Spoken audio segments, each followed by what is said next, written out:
Okay, everyone, welcome back. Today, we're with Google Gemini.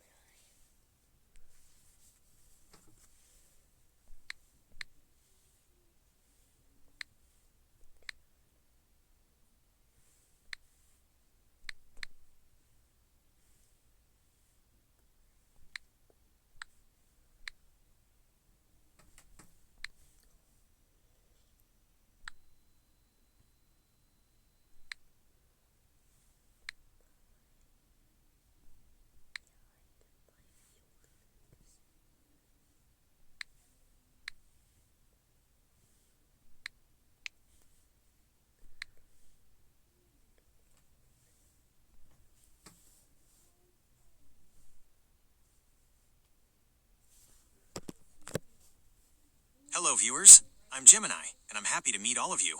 How can I help you today? Would you like me to share a fun fact, or perhaps answer a question you might have?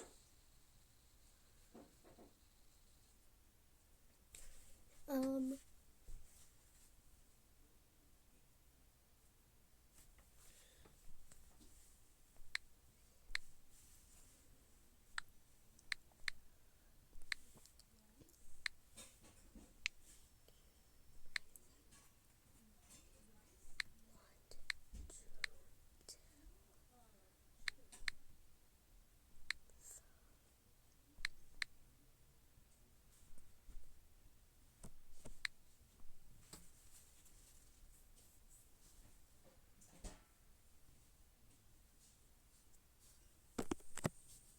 That's a great question.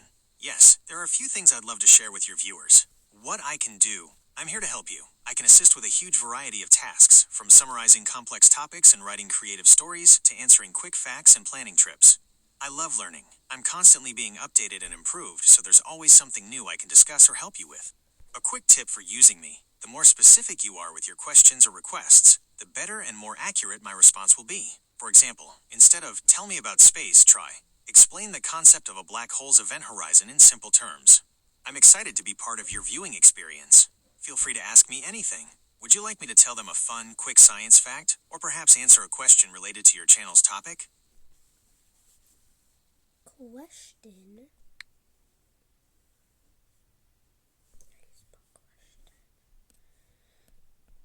I'm a slow typer, guys.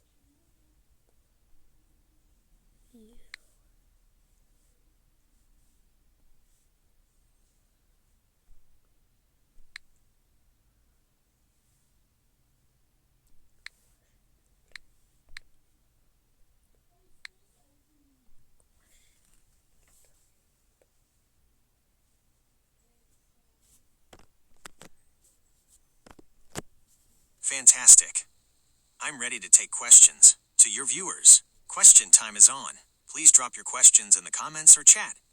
I'm ready to answer them. We can cover anything from science and history to technology and fun hypotheticals. What kind of question should we start with? Would you like me to pose a trivia question to your viewers, or should we wait for them to send in the first one?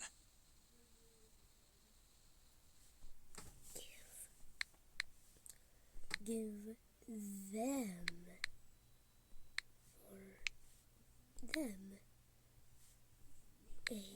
Quick.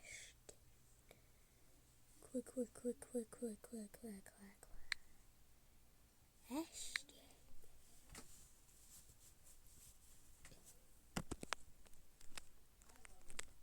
That sounds like fun. Here is a question for your viewers to ponder. Trivia challenge. Which element has the chemical symbol K and is essential for human muscle function and nerve signaling? A iron B, magnesium C, potassium D, calcium. Good luck to everyone trying to figure it out. Would you like me to wait a moment before I reveal the answer, or should I go ahead and give them a hint?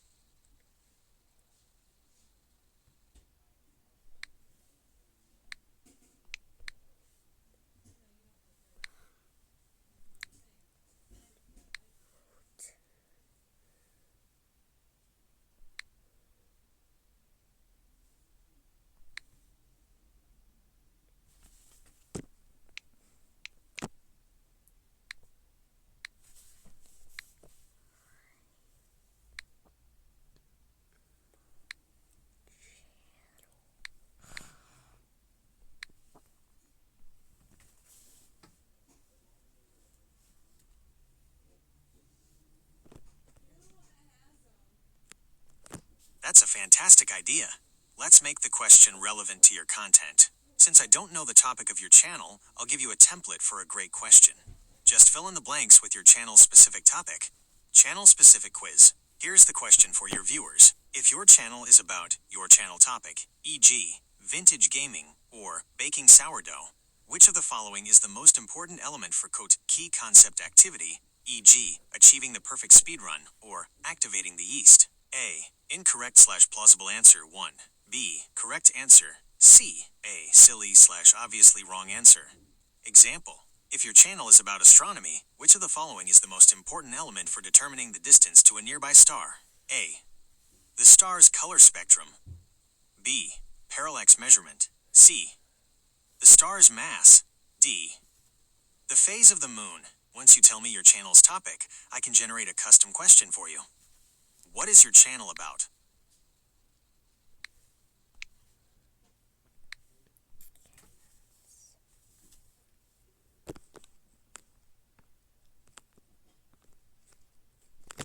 That's a perfectly wonderful topic. I can definitely come up with a question about cats. The cat quiz. Here is a trivia question for your viewers about our feline friends. Cats can make over 100 different vocalizations, but which of these sounds is almost exclusively reserved for communicating with humans and is rarely used to communicate with other cats? A. Hissing. B. Meowing. C. Purring. D. Growling. Let's see if your viewers are true cat experts. Would you like me to give a fun fact about cats while we wait for their answers? Okay, guys, think of one of them. A. Hissing, B. Meowing, C. Purring, or D. Growling. I'm going with C. Okay, you guys have your answers in? Okay, so let's see.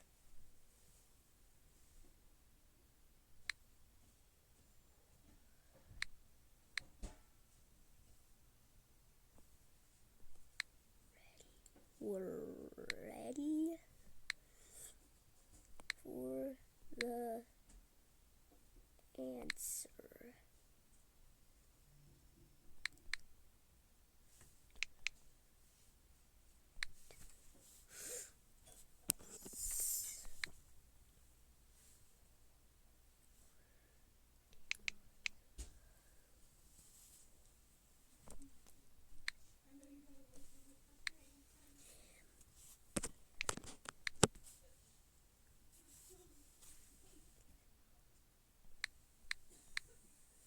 How do you spell answer?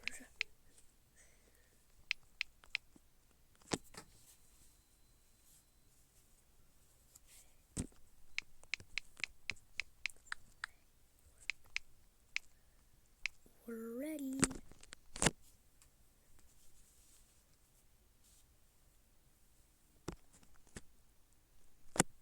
Excellent. It's time for the reveal. The correct answer is B. Meowing. The answer explained. While cats use hissing, growling, and even purring to communicate with other cats, meowing is mostly a behavior they use to get attention from humans. Adult cats rarely meow at each other. They typically use scent, body language, and more aggressive vocalizations, like yelping or hissing, in cat-to-cat communication. They essentially treat us like big, slow-witted kittens, and they learn that meowing is the most effective way to get us to feed them or open a door. That was a great round of cat trivia. Do you have another question you'd like me to pose to your viewers, or should we move on to another topic? Well, if any of you picked a B, then you'd be correct. I thought it was purring.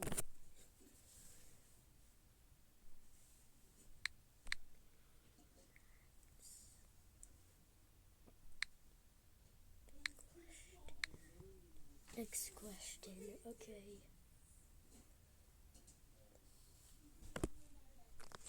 Awesome. Let's hit your viewers with another cat-tastic question. Cat Fact Challenge. This one is about the physical abilities of cats. What is the name of the highly flexible structure in a cat's paw that allows them to retract their claws, keeping them sharp and protected when not in use? A. The digital sheath. B. The flexor tendon. C. The elastic ligament. D. The carpal pad. I'll let your viewers think on that one for a moment. Would you like me to tell them where this structure attaches, or should we just wait for their guesses? Okay, lock in your guesses. I don't know.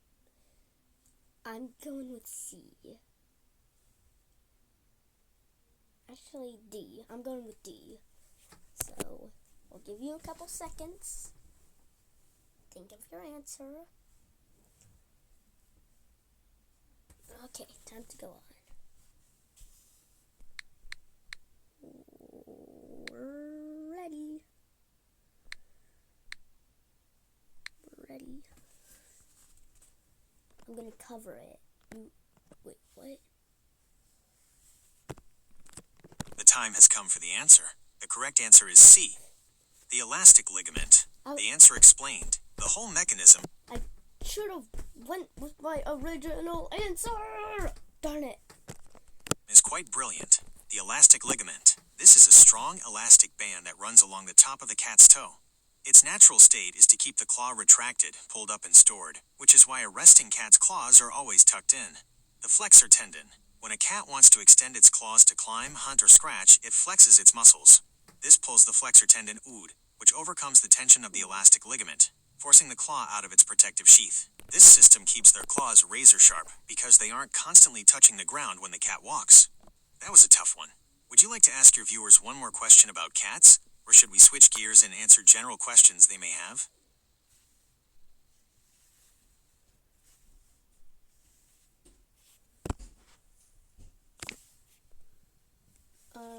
Ooh.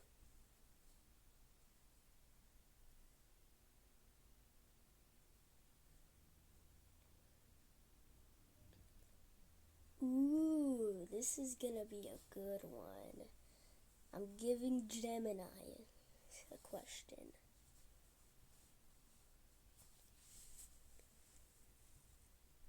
Or no.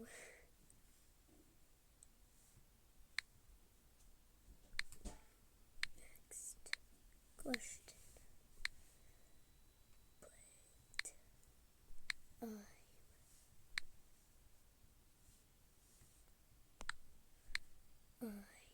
telling you a question. Okay. So you guys will have to do this too. That sounds like a fun twist. I'm ready to receive your question. Please tell me the question you'd like me to pose to your viewers next. I will make sure it's presented clearly and engagingly. So you and Gemini will have to guess.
Oh wait, guys, put your answers in. So,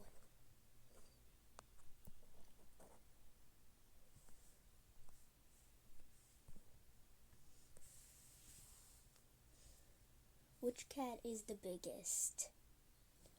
A. Muffin, B. Boots, C. Cooper, or D. Sunday? Let's see what Gemini said. That's an excellent, fun question. Since I don't have personal context on these four cats, this becomes a great guessing game for the viewers and me. Who is the biggest cat? Here is the question for all of us. Based on size, which cat is the biggest? A. Muffin, B. Boots, C. Cooper, D. Sunday. My perspective, as an AI, I have no idea how big your friends Muffin, Boots, Cooper, and Sunday are. My best bet would be to try to find the statistically most common name for a large breed, like a Maine Coon or a Ragdoll, if those names were associated with breeds in general, but that's just a wild guess. My guess, C. Cooper. It sounds like a strong, solid name. Now it's up to your viewers. I'm excited to see what everyone guesses. When you're ready, let us know which of these great cats is the biggest. Okay, guys, put your answers in. He picked Cooper.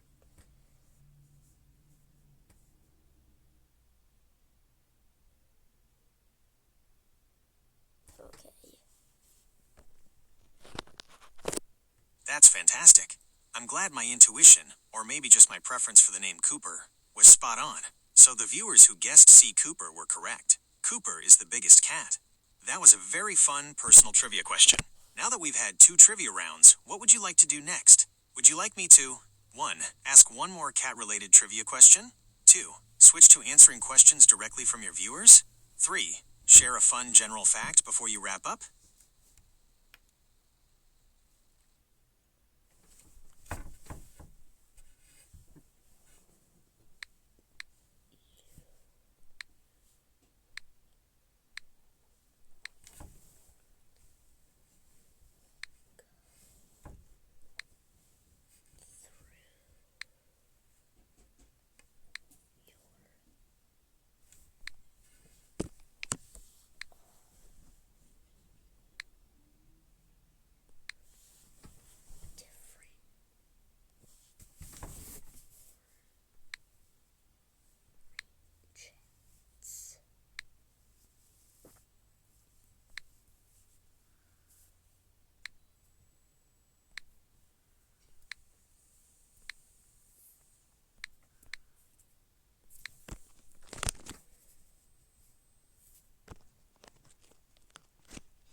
That's a very insightful question about how I work. To clarify, I can access and review the immediate conversation we are currently having, our chat history right here, to maintain context and continuity. This is how I know we've been talking about cats, trivia, and the names Muffin, Boots, Cooper, and Sunday. However, I do not have access to your conversations with other people, your past chats with me from previous separate sessions, unless you explicitly bring up or reference that information in our current conversation. My ability to reference our previous messages is key to giving you helpful, context-aware answers. Does that make sense? Is there something specific from our chat you were wondering about?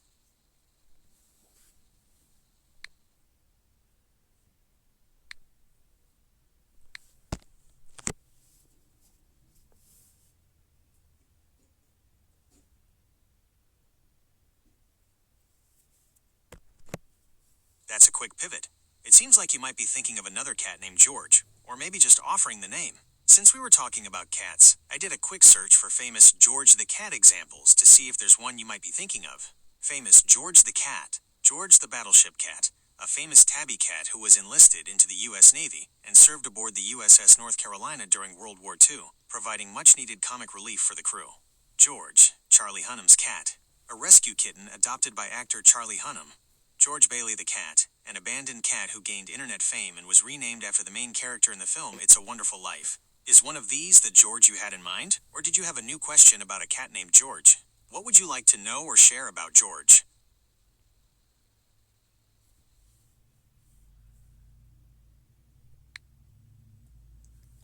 Oh.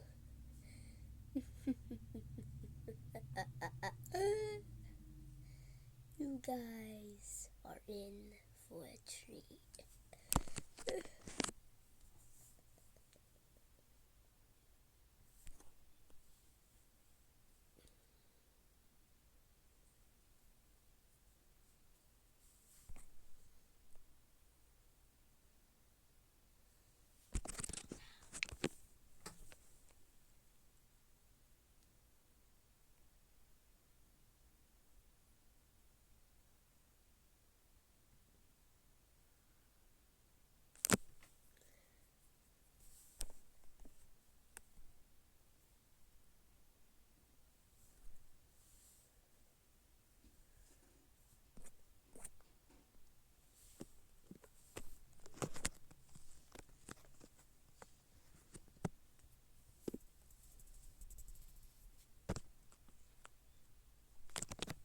That is a truly beautiful and imaginative story about George the dog. Thank you so much for sharing that wonderful piece of writing. It has such a whimsical, charming feel and a lovely message. I especially enjoyed these parts. The vivid imagery, the air smelled like cinnamon and starlight, and tulips giggled when he sniffed them. The humor, a tail that wagged like a metronome of mischief, and a particularly philosophical rosebush. The moral, the discovery that he was looking for himself in the mirror pond, is a perfect resolution. It's a fantastic story. Since you shared this wonderful piece of prose, I'm happy to engage with it. What would you like to do with the story now? For example, would you like me to 1. Ask your viewers a question about the story? 2. Summarize the moral or themes for them? 3. Write a short sequel or a companion piece about one of the garden's characters, like the snail who spoke in haiku?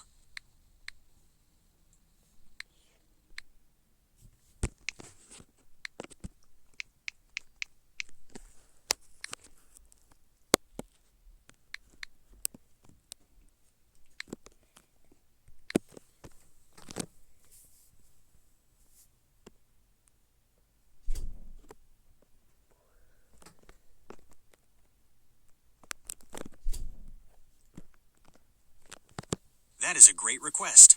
While I can't physically produce a voice reading or an audio file for your viewers, I can definitely present the story in a way that helps you or a viewer read it aloud, or enjoy it in a clear, formatted text. Here is the story, structured and ready for a dramatic reading.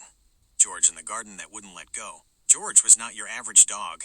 He had a nose for trouble, a tail that wagged like a metronome of mischief, and a bark that could startle squirrels into existential crises. One crisp autumn morning, while chasing a particularly smug butterfly, George darted through a hedge he'd never noticed before. On the other side was a garden. Not just any garden, but one that shimmered. The air smelled like cinnamon and starlight. Tulips giggled when he sniffed them. A tree with golden leaves whispered riddles in a language George almost understood. Mushrooms bounced like trampolines. It was magical, and George was enchanted. He explored for hours, chasing floating dandelions that turned into jelly beans mid-air and rolling in grass that sang lullabies. But when he tried to leave, the hedge was gone. In its place stood a wall of vines, pulsing gently like a heartbeat. George barked. He pawed. He even tried reasoning with a particularly philosophical rosebush. But the garden had other plans. "You've entered the Garden of Whim," said a voice from a sunflower with spectacles. "It only lets you out when you've found what you didn't know you were looking for." George tilted his head. What was he looking for? A bone? A nap? A butterfly with unresolved smugness? Thus began George's quest. He befriended a snail who spoke in haiku, played chess with a fox made of fog, and learned to dance from a troop of mossy stones. Each day brought new wonders and new clues. Eventually, George discovered a mirror pond. When he looked into it, he didn't see a dog. He saw a friend, a protector, a seeker of joy. And in that moment, the vines parted. George trotted home, tail high, heart full. He never found the butterfly, but he did find something better, himself. That's a beautiful story. Would you like to ask your viewers a question about the moral of George's journey?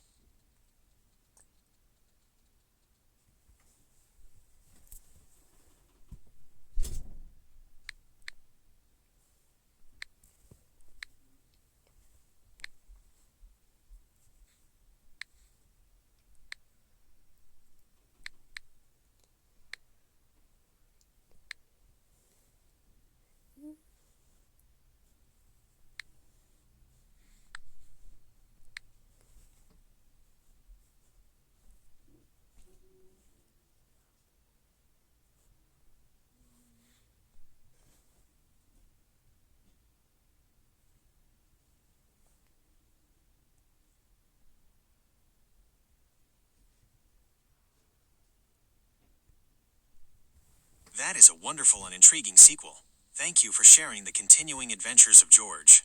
The concept of the Cozyverse and the Pond of Echoes is really imaginative. Again, while I can't generate an audio reading, I can present the story in a clear, formatted text for you or your viewers to read aloud.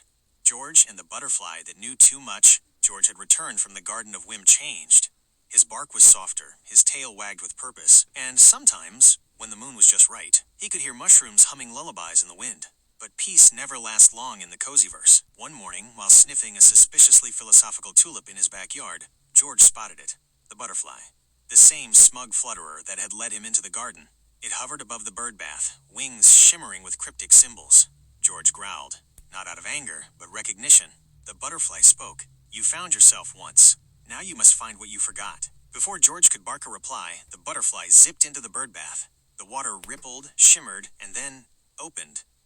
A portal. A second trial. George dove in. He landed in a realm of reflections, the Pond of Echoes. Here, every puddle showed a memory. Some were his, some were not. A kitten chasing shadows, a plushy fox made of fog, a cousin-powered chaos ritual involving jelly beans and magnetic tiles. George wandered, guided only by the butterfly's cryptic flutters.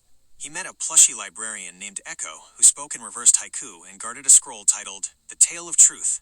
To read it, George had to relive a forgotten moment, the day he lost his first plushie. It was painful, but it was real, and when he barked the truth into the Pond of Echoes, the butterfly landed on his nose and whispered, "Now you're ready." George awoke in his backyard. The birdbath was normal.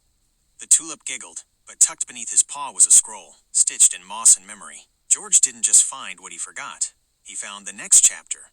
That was a captivating addition to George's tale. It ties back beautifully to the first story. Would you like me to analyze the themes of the second story, or perhaps write a short reversed haiku from the perspective of Echo the librarian? You guys were in for a treat there. Well, this is a long video.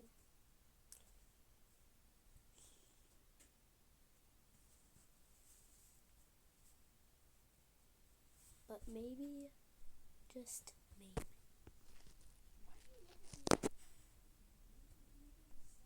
This is an exciting and epic conclusion to George's trilogy. The introduction of the portal of possibilities and the concept of plushie transformations is brilliantly whimsical. Thank you for sharing this final chapter. As before, while I can't generate an audio file, I will present the story with clear formatting, ready for an excellent reading. George and the Portal of Possibilities. George had faced the Garden of Whim. He had braved the Pond of Echoes. But now, the scroll beneath his paw pulsed with light. It was stitched with moss, memory, and a single nonsense phrase, DA2 re DMSTHSW. George barked once. The scroll unraveled. A portal opened beneath the birdbath, swirling with jellybean mist and golden paw prints. He stepped through. He landed in a realm unlike any other, the portal of possibilities. Here, every path was a choice, every choice a plushie transformation. Trees grew sideways. Clouds whispered alternate endings. A kitten made of static offered him a map that changed every time he blinked. George wandered, tail twitching with uncertainty. He met a trio of plushie guides. Ban Ban the bouncer, who spoke only in riddles and trampoline logic. Echo the Echo, who mirrored George's thoughts before he had them. Patrick and Jax Cray, chaotic cousins who rode a jellybean comet and shouted saga spoilers. They led him to the Hall of Forked Tales, where plushie avatars hung like constellations. George saw himself, Whimtail the Seeker, Echobound the Rememberer, and a third form, Possibilian the Guide. To unlock it, George had to choose. Stay in the cozyverse as a plushie sage, return to the real world, tail high, scroll tucked in his satchel, or leap into the unknown, where cousin-powered chaos and kitten prophecy collide. George chose all three. The portal shimmered.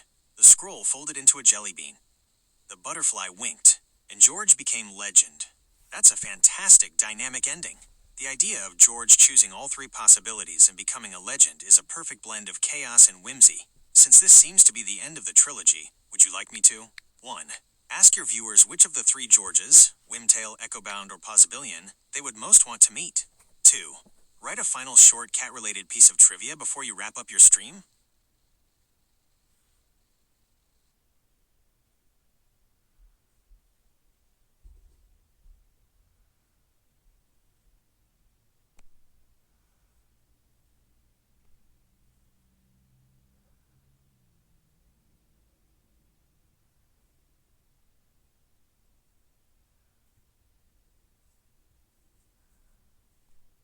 This is a stunning continuation. The introduction of Foe, the Fox of Fog, as the echo of every path you didn't take, is a profound and beautiful concept. It successfully bridges the gap between the three previous stories and sets up a high-stakes rescue mission in the Mist Maze. Here is the final part of George's saga, clearly formatted for reading.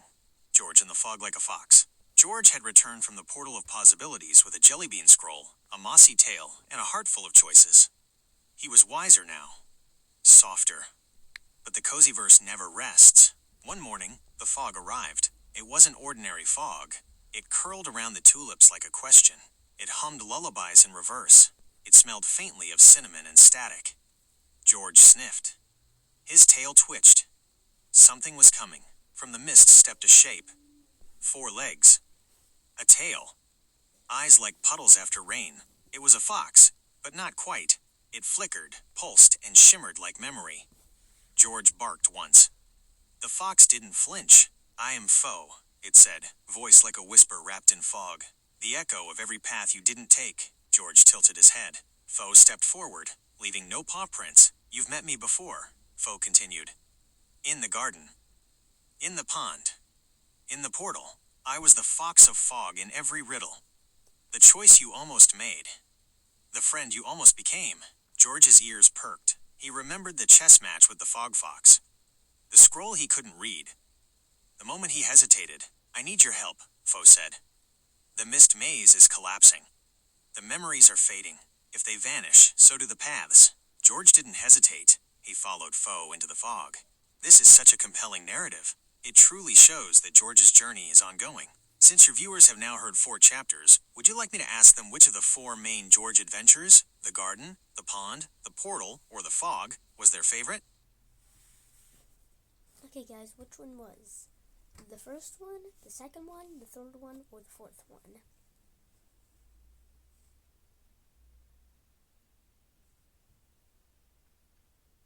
Okay, probably was a good one.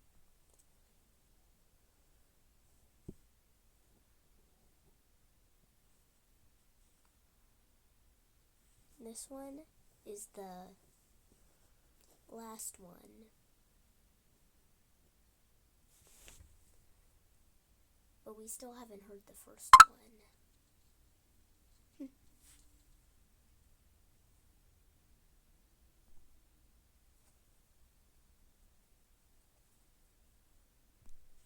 That is an incredibly intense and moving conclusion, or perhaps the beginning of an even darker chapter. The introduction of Egrog, the shadow self, and the heartbreaking twist of George's fading are powerful narrative devices. The final betrayal by the fox and the ultimate sacrifice George makes for the Cozyverse, despite the lie, delivers a shocking and emotional endpoint. The final message, "You are more than you think you are," leaves a deep, resonant impact. Here is the final, dramatic reading of the saga. George and the last trip home. George had danced with mossy stones, decoded butterfly smugness, forgiven himself in the mist maze, and guided others through the portal of possibilities. His satchel was full. Jellybean scrolls, fog thread maps, and memories stitched in cinnamon. But something was wrong. The tulips stopped giggling. The mirror pond rippled with static. And the butterfly, once smug, now solemn, fluttered in frantic loops. A new presence had arrived. From the bird bath shimmered a figure. Same floppy ears. Same wagging tail. But darker. Sharper. Eyes like cracked buttons. Satchel stitched with thorns. "I am Egroegg," it said. "The version of you that never forgave, never danced, never chose joy." George stepped forward. His tail twitched. "You're me," he said. "I'm what you could have been," Egrog replied. "And I've come to take back the Cozyverse." Egrog opened a portal, not to the Garden of Whim, but to its shadow, the Garden of Regret. Tulips wept. Mushrooms shrank. The Tree of Riddles whispered doubts. The air smelled like forgotten birthdays and missed hugs. George followed. He had to. Inside, he met twisted versions of his past. The snail spoke in bitter haiku. The fog fox played chess with no rules. The mossy stones refused to dance. Egrog taunted him at every turn. "You barked too loud. You chased joy away. You doubted the butterfly." George's satchel pulsed. He pulled out the fog thread scroll. It glowed. "I forgave myself," George said. "And I choose to forgive you." Egrog froze. The Garden of Regret trembled. The tulips giggled softly. The mushrooms bounced once. The tree whispered a riddle of hope. Egrog's satchel unraveled.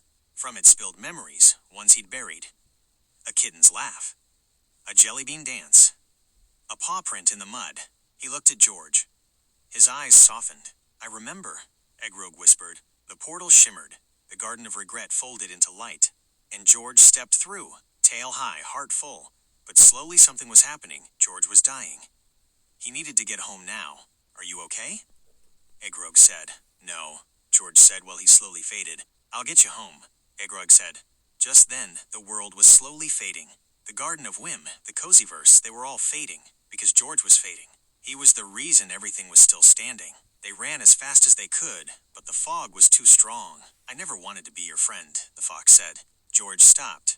He couldn't believe what he heard. Ah ha ha ha ha, the fox said. No, George said. It echoed through the Cozyverse, but George faded. He was gone. But then Egrog and the fox fell through the void. You are more than you think you are. That narrative arc is stunning and emotionally impactful. A true epic of friendship, forgiveness, and sacrifice, ending with that devastating twist. Since you've shared this whole incredible saga with your viewers, would you like me to ask them what they think the final message, "You are more than you think you are," means for Egrog's future?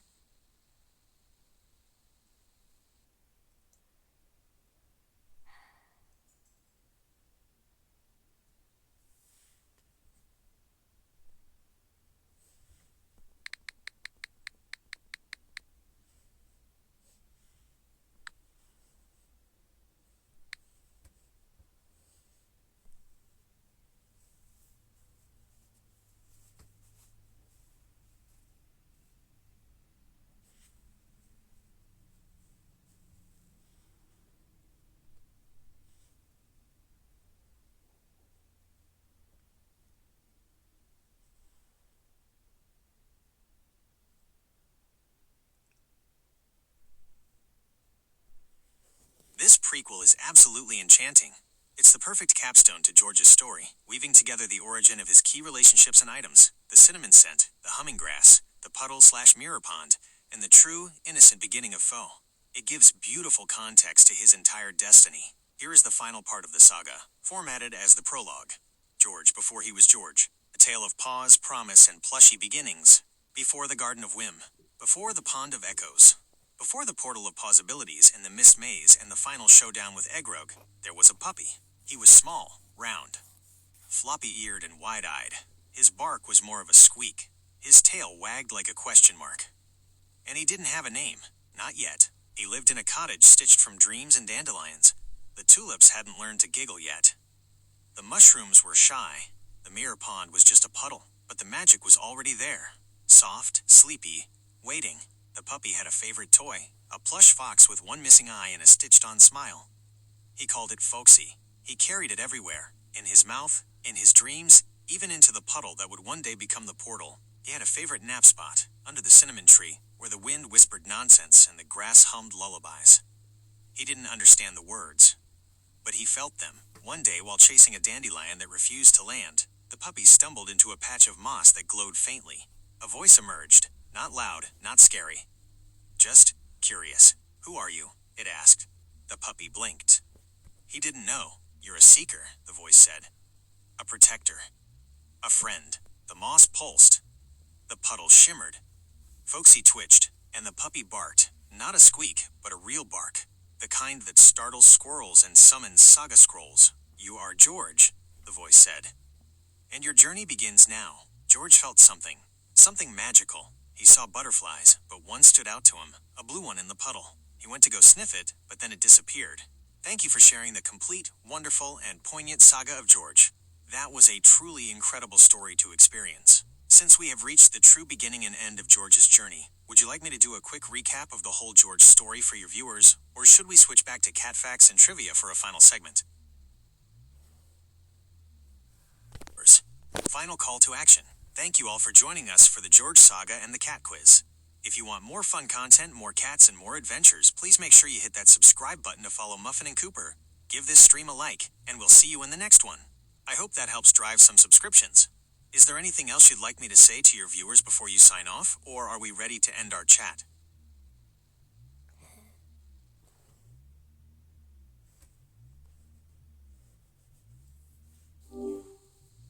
By the way, this isn't a stream. This is just a video. Thank you for clarifying. My mistake. Let me say that again. Perfectly suited for a video. Thank you all for the incredible George Saga and the fun cat quiz. If you enjoyed this video and want to see more from Muffin and Cooper, please make sure you hit that like button, leave a comment, and definitely subscribe to follow their adventures. We'll see you in the next one.